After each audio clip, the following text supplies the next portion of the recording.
बांग्लादेश में हुए किसान आंदोलन के दौरान महिलाओं के साथ बलात्कार और हत्या की गई। कुछ दिन पहले यह बयान बीजेपी सांसद कंगना रणावत ने दिया, जिसके बाद पूरे देश की राजनीति गर्मा गई। बीजेपी सांसद कंगना रणावत ने इस बयान को लेकर पार्टी ने अपना किनारा किया, तो वहीं विपक्ष लगातार कंगना रणावत के बयान पर हमलावर है। उत्तर प्रदेश कांग्रेस के अध्यक्ष अजय राय कंगना रणावत को नशेड़ी करार दिया है और बीजेपी कंगना रणावत को निष्कासित किए जाने की मांग किए हैं। इसके साथ ही बांग्लादेश में हो रहे हिंदुओं पर अत्याचार को लेकर अजय राय ने केंद्र की मोदी सरकार से तीखे सवाल करते हुए राफेल को बांग्लादेश की तरफ घुमाने की मांग किया। बीजेपी सांसद कंगना रणावत के किसानों पर दिए बयान पर यूपी कांग्रेस के अध्यक्ष अजय राय ने कहा कि कंगना रणावत नशे की बात करती हैं और खुद हमेशा नशे में रहती हैं। एक महिला सांसद होने के बाद भी वह आए दिन किसानों और कांग्रेस के नेताओं को गाली देती हैं। पीएम मोदी और बीजेपी के राष्ट्रीय अध्यक्ष तत्काल कंगना रणावत को पार्टी से बर्खास्त करें और उन पर कठोर कार्रवाई करें। अजय राय ने कहा कि मात्र माफी मांगने और कंगना के बयान से बीजेपी के अलग होने से काम नहीं चलेगा।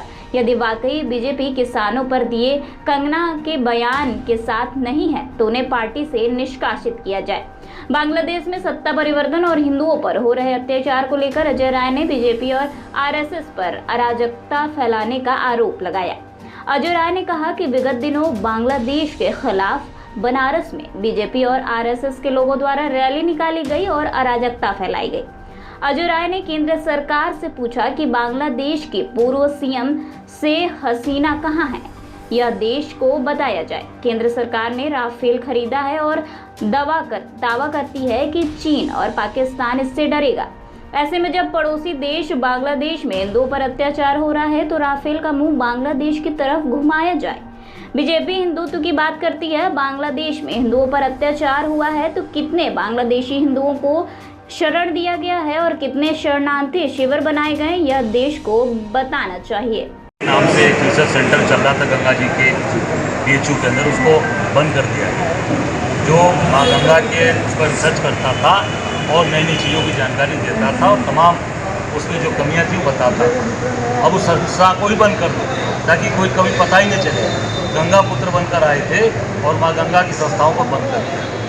ये एक बड़ा सवाल है। दूसरा, जो इनके सांसद कंगना रणावत ने जो किसानों को जो पूरी तरीके से उनको गलत बोला है, उनको एक बलात्कारी और हत्या वाला आरोप लगाया और कंगना रणावत मैं समझता हूँ माफ़ी मांगे और पूरी तरीके से भारतीय जनता पार्टी इनको, नड्डा जी से मैं कहूँगा, मोदी जी से इनको तत्काल भारतीय जनता पार्टी से इनको निकालिए, इनके खिलाफ कार्रवाई करें।